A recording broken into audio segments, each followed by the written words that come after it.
आज की तारीख यानी कि 19 जुलाई 2026 की तारीख, कल की तारीख यानी कि 20 जुलाई 2026 की तारीख मानसून सत्र की शुरुआत होगी। लेकिन मानसून सत्र की शुरुआत से 24 घंटे पहले ही मोदी जी का सपना टूट गया, बुरी तरीके से टूट गया। तमाम गुणागणित, तमाम तरीके के षड्यंत्र, साजिशें, ऑपरेशन लोटस, सब कुछ करने के बाद भी वही कहावत चरितार्थ हो रही है, खाया पिया कुछ नहीं, ग्लास तोड़ा 12 आना। अब किस सिलसिले में हम बात कर रहे हैं, आप सबको पता है। मोदी सरकार आजकल एड़ी चोटी का जोर लगा रही है कि किसी भी हाल में इस सत्र में हमें डिलिमिटेशन बिल पास करवा लेना है, क्योंकि अगर नहीं करवा पाए तो 2029 बहुत दूर की कौड़ी नजर आने लगी है।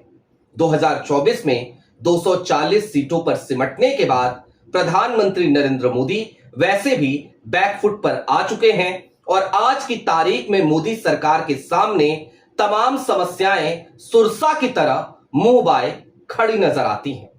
अब क्या हुआ है, 24 घंटे पहले सपना कैसे टूटा है, 20 सांसदों के चक्कर में 214 सांसदों को एकजुट कैसे कर दिया है, और इससे भी बड़ी बात ये कि आखिरकार मोदी जी ने ये जो कुछ भी किया, क्या उसकी वजह से डीएमके जो कांग्रेस से दूर हो चली थी, आम आदमी पार्टी जो शुरू से ही राहुल गांधी से दूर है, आम आदमी पार्टी जिसका चाल चरित्र और चेहरा भारतीय जनता पार्टी के बड़ा करीब नजर आता है, सब राहुल के साथ क्यों जाकर खड़े हो गए हैं।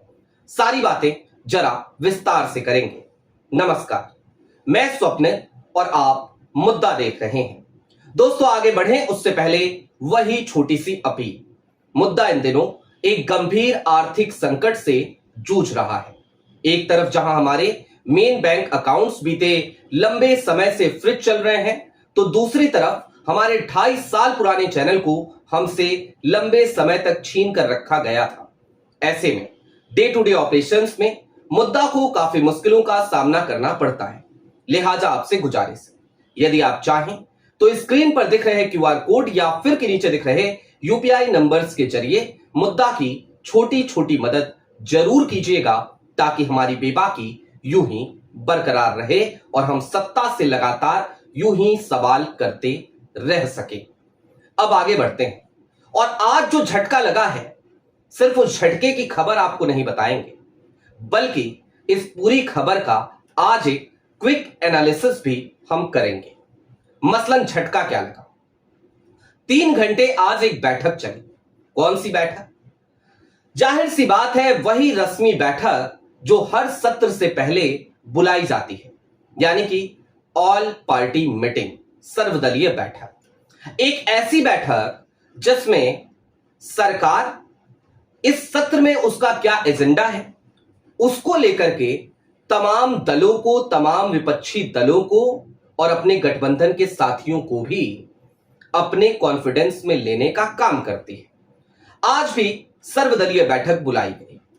आज सर्वदलीय बैठक जब बुलाई गई तो सांकेतिक तौर पर विपक्ष ने और समूचे विपक्ष ने इस मीटिंग का बायकॉट किया 15 मिनट के लिए। क्यों किया बायकॉट और किसने किया, दरअसल सबसे बड़ी खबर यही है। आज की तारीख में जब बैठक बुलाई गई तो 20 सांसद तृणमूल कांग्रेस के, वही 20 सांसद जो बागी हो गए थे, उनको भी संसदीय कार्य मंत्री किरेन रिजिजू की तरफ से इनविटेशन मिला था। और इसके बाद पूरा विपक्ष भड़क पड़ा। कांग्रेस भड़की, तृणमूल कांग्रेस भड़की, लेकिन सिर्फ कांग्रेस और तृणमूल कांग्रेस तक मत रुक जाइए, यह संख्या आगे बढ़ती हुई नजर आई। डीएमके भी कांग्रेस के साथ बायकॉट करती हुई नजर आई। आम आदमी पार्टी भी कांग्रेस के साथ बायकॉट करती हुई नजर आई। यानी कि समूचा विपक्ष एक साथ आकर खड़ा हो गया। उन सांसदों की बात फिलहाल छोड़ दीजिए जो बागी हो चले हैं, और ऐसे सिर्फ 2 ही गुट नजर आते हैं। एक गुट है फिलहाल जो 20 सांसदों का है तृणमूल कांग्रेस के, और दूसरा गुट है जो है शिवसेना यूबीटी के 6 सांसदों का, जिन्होंने सिंधी गुट में अपना विलय कर लिया है। एनसीपी को लेकर के भी खबरें चल रही हैं, और अगर एनसीपी के 8 सांसद भी बागी हो जाते हैं या पूरे के पूरे 8 सांसद आकर के एनडीए को समर्थन दे देते हैं, शरद पवार खुद एनडीए के खेमे में चले जाते हैं, तो भी 2/3 बहुमत का आंकड़ा नरेंद्र मोदी फिलहाल छूते हुए नजर नहीं आ रहे। हालांकि अभी एनसीपी का स्टैंड क्लियर नहीं है, लेकिन सबसे ज्यादा उम्मीद ना तो एनसीपी से थी ना शिवसेना के 6 सांसदों से। अगर मोदी सरकार को उम्मीद थी तो वो उम्मीद थी डीएमके से। बकायदा मोदी सरकार ने अपने तमाम नेताओं से यह कह दिया था कि डीएमके को लेकर और साथ ही साथ एनसीपी को लेकर भी अब कोई ऐसा बयान ना दिया जाए जिसकी वजह से ये पार्टियां हमसे दूर होती हुई नजर आए। लेकिन बयान देने की जरूरत ही नहीं पड़ी। ऑल पार्टी मीटिंग में उन 20 सांसदों को बुलाकर मोदी जी ने और मोदी जी के मंत्री ने मोदी जी का सपना तोड़ दिया, डिलिमिटेशन पे। अब चलते चलते जरा इस बात को भी समझिए कि ये जो डिलिमिटेशन बिल है ना, इसको लेकर के विपक्ष की चिंताएं क्या है, और चिंताएं सिर्फ विपक्ष को होनी चाहिए या आपको भी होनी चाहिए। दरअसल डिलिमिटेशन महिला आरक्षण के कवर में लेकर के आने की तैयारी में मोदी सरकार लगी हुई है, और डिलिमिटेशन बिल जैसे ही पास होगा ना, इसके बाद से इस देश में आपको कॉलोनीज बनती हुई नजर आ सकती हैं।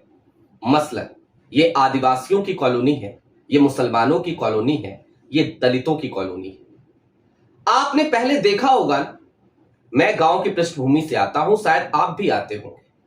आपने अपने गांव में देखा होगा, कहीं ये टोला है, कहीं वो टोला है।